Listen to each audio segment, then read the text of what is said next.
alaikum. Mr. Moderator, our distinguished guests, brothers and sisters, our friends and our enemies.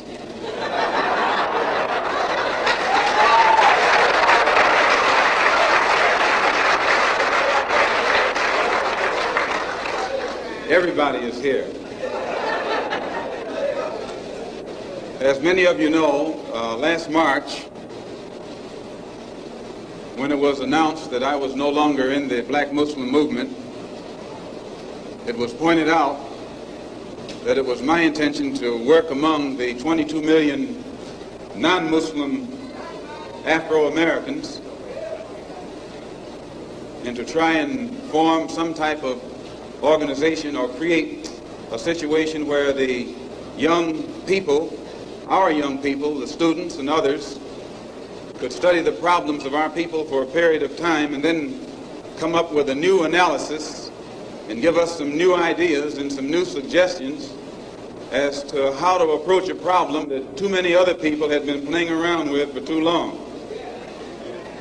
And that we would have some kind of meeting and determine at a later date whether to form a black nationalist party or a black nationalist army.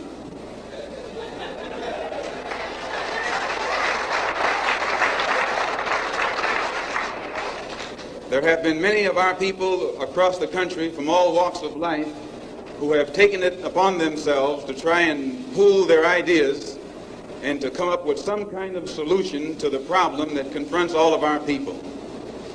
And tonight we are here to try and get an understanding of what it is they've come up with. Also, recently, when I was blessed to make a trip or a pilgrimage, a religious pilgrimage to the holy city of Mecca, where I met many people from all over the world, plus spent many weeks in Africa, trying to broaden my own scope and get more of an open mind to look at the problem as it actually is. One of the things that I realized, and I realized this even before going over there, was that our African brothers have gained their independence faster than you and I here in America have. They've also gained recognition and respect as human beings much faster than you and I. Just 10 years ago on the African continent, our people were colonized. They were suffering all forms of colonization, oppression, exploitation, degradation, humiliation, discrimination, and every other kind of Asian. And in a short time, they have gained more independence, more recognition, more respect as human beings than you and I have. And you and I live in a country which is supposed to be the citadel of education, freedom, justice, democracy, and all of those other pretty sounding words.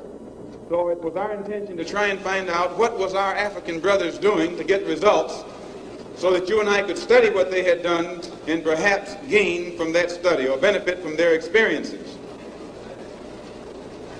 And my traveling over there was designed to help to find out how. One of the first things that the independent African nations did was to form an organization called the Organization of African Unity. The purpose of our organization of Afro-American Unity, which has the same aim and objective, to fight whoever gets in our way.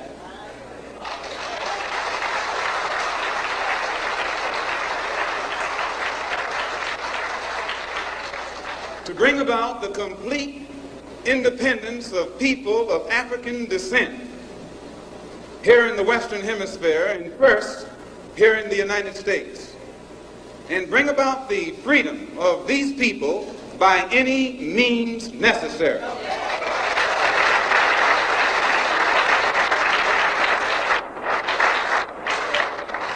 That's our motto.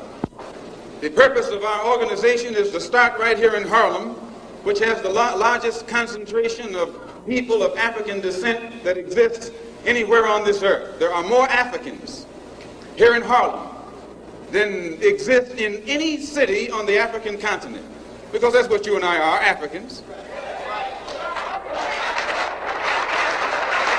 The Charter of the United Nations, the Universal Declaration of Human Rights, the Constitution of the United States, and the Bill of Rights are the principles in which we believe, and that these documents, if put into practice, represent the essence of mankind's hopes and good intentions, desirous that all Afro-American people and organizations should henceforth unite so that the welfare and well-being of our people will be assured. We are resolved to reinforce the common bond of purpose between our people by submerging all of our differences and establishing non-sectarian constructive programs for human rights. We hereby present this charter. Number one, the establishment.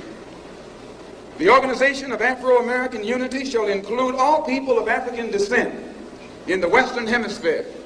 In essence, what it is saying, instead of you and me running around here seeking allies in our struggle for freedom, in the Irish neighborhood or the Jewish neighborhood or the Italian neighborhood, we need to seek some allies among people who look something like we do. And once we get their allies,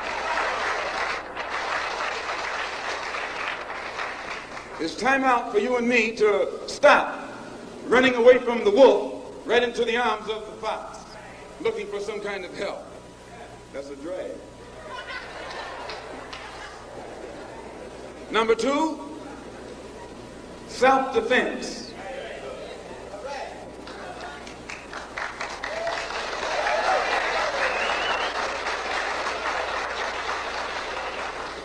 Since self-preservation is the first law of nature, we assert the Afro-Americans' right to self-defense. The Constitution of the United States of America clearly affirms the right of every American citizen to bear arms. And as Americans, we will not give up a single right guaranteed under the Constitution. The history of unpunished violence against our people clearly indicates that we must be prepared to defend ourselves, or we will continue to be a defenseless people at the mercy of a ruthless and violent racist mob.